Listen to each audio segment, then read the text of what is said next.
Hello there, Seraphim17 once again.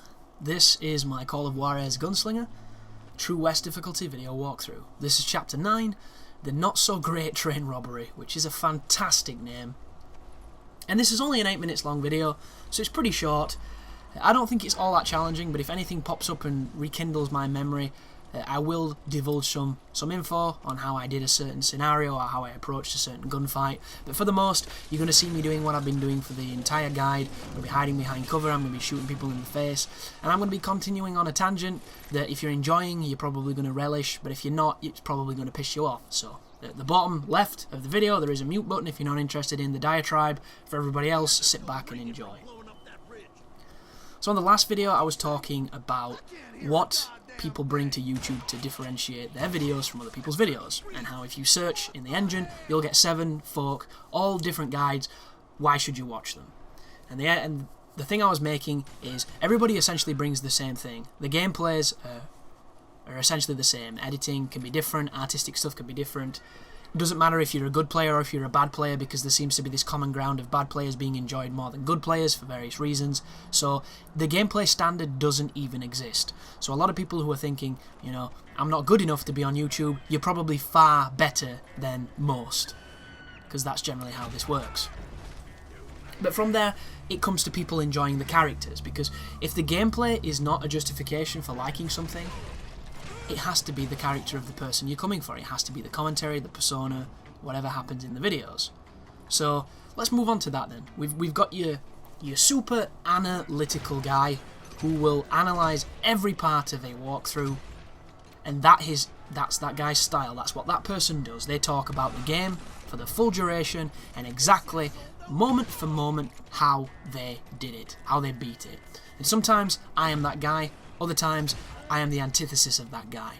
If there is something worth saying, I will divulge it, but if I don't think anything's worth mentioning, I'll talk about something else for the people who come to listen to a different opinion, for people that come to listen to what I have to say. And there are a lot of those folk. There are a lot of folk who couldn't give a fuck. It's just this balance act. So that's your first guy. Your second guy is probably somebody like me, who does a little bit of both, dabbles in some storytelling, also dabbles in strategy, and kind of wings it, kind of does it his own way, kind of does what he can. Your third guy is someone who does nothing but storytelling. Never talks about the game, gameplay is always in the background, just talks about other things, and that's what they do best, that's what they enjoy, that's their style. And then probably the final two people, one of them doesn't do any commentary. It's rare these days, because I do believe commentary is something that sets you apart, but because the scene is so saturated, not having commentary might literally set you apart. So he is a rare commodity that a lot of people crave, but is perhaps not being given. And then you have the final person who acts like a child on webcam. And out of all those people that I've just mentioned, which one do you think gets the most resonance from people? And amazingly, to me, it's the person who acts like an idiot on the webcam. And that's just fact. And that just baffles me completely. And they're the people who get the most views, they're the people who get the biggest videos. Those are the people who win. You know, in the grand Darwinian race, it's the motherfuckers at the back who don't die. It makes no sense. And you might be wondering, it makes sense to me. And that is literally it, folks. That is literally the observation that you can make, where one YouTuber gets more views than another YouTuber for no other reason, because their videos themselves intrinsically are no different. And you always ask yourself the same question. How does this person do this? How does this person get more this and that? Why this? Why not him? Why not her? Why him? And the answer is simple. Because you're analysing it from your perspective. And your perspective is you don't like the person who's getting all the views. Now, that person to you is rubbish, but he's not rubbish to everyone. And that is literally the only observation that makes any sense. And you can go into the politics of YouTube, of advertising, of marketing, of networking, of tags, of, you know, categories and things like that. There are a whole bunch of illicit techniques that can help you get more views. There are people whose job is, who get paid to look at market trends, who get paid to look at buzzwords, taglines, you know, search words, things like that, probability scales, all in the name of helping your channel get traffic or helping you get found in search engines. That's what they do. It's a science. And even that won't make a damn difference. Not a single piece of difference if there is somebody who is dominating in numbers. And it's funny because I didn't realise how much this permeates YouTube. I really didn't.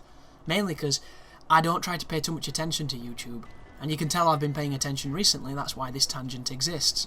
Because when I pay too much attention to YouTube, folks, it depresses my balls off. It does. Like, I turn into like a eunuch.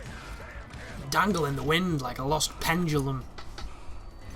But that comes from a good place, because I look at it as the hard work that I've put in response to the minuscule payoff.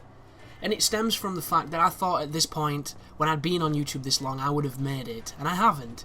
And that's no one else's fault but myself. So I'm just, being hard on myself, because it's an extremely competitive and difficult industry.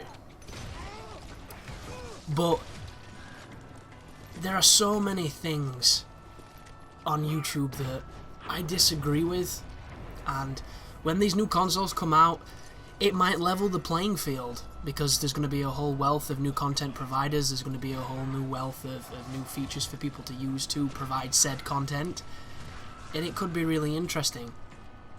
But I don't know if at this moment in time, we're ready to get past the put your face on every thumbnail for your videos, to have these 3 to 4 minute sketches of you playing a game and acting like a clown.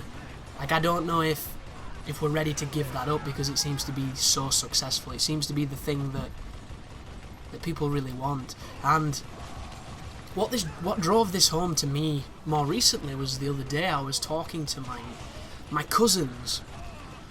My 2 most recent cousins. There's a big gap between my generation of cousins and this most recent one.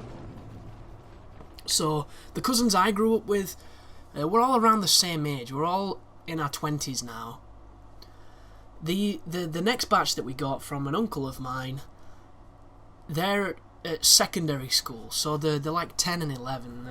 They're pretty young. And it's always interesting to have a young perspective.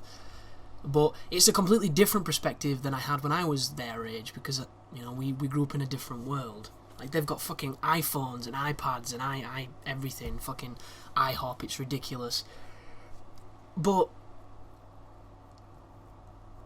my cousin said to me that her brother watches YouTube. I was like, oh, he watches YouTube. That's awesome. What does he watch? And she said immediately, KSI, something like that. And I had no idea what this was. But I think it's one of the ones that YouTube recommends on the side, because it's got a lot of subscribers. It's this black dude's face pulling something silly. I think it's that guy that she meant. I said, oh, I don't know what that is. He says, yeah, he watches Minecraft. Oh, well, that makes sense. Minecraft is massive on YouTube. I said, does he watch anything else? He's like, oh, yeah, he watches Tobuscus. And if you look on the panel at the side that YouTube promotes, Tobuscus is there too. Like, every channel on that list of people that are promoted by YouTube on the main page, like everywhere you fucking go, he watches. And that just goes to show the power of the YouTube homepage and the demographic that it's attracting. All these people are being watched by that age group. And if you're starting YouTube, or you're looking at this new console as an opportunity to get into it, and you're doing it for the reasons of trying to get big, or trying to make money from it, or trying to live off it, then you're probably doing it for the wrong reasons. Like, I started with the intention of putting out content because it's something I've always wanted to do, and then for a brief glimmer of time there was this really optimistic perspective of I might be able to make this work. But 2.5 years down the line, it's kind of like that corridor at the end of Super Mario 64 before you've got the stars to face Bowser, where it just keeps on getting longer and longer and longer the more you run down it. So yeah, folks, if you are interested in the inner workings of YouTube and you've enjoyed this little rant, just instead of sending me a message saying, how do I start a YouTube channel, or what do you think I should do as a new YouTuber, you need to do what you think is right. You need to do what you think is relevant and what you can provide. And if that means, boobies on your thumbnails and face cam pretending to be scared playing indie horror games, then that's just your way of doing it. Everybody has to do it their own way, and hopefully this has been a little enlightening for some people. And yeah, that was the end of the video, folks, so thanks for watching, and you take care now.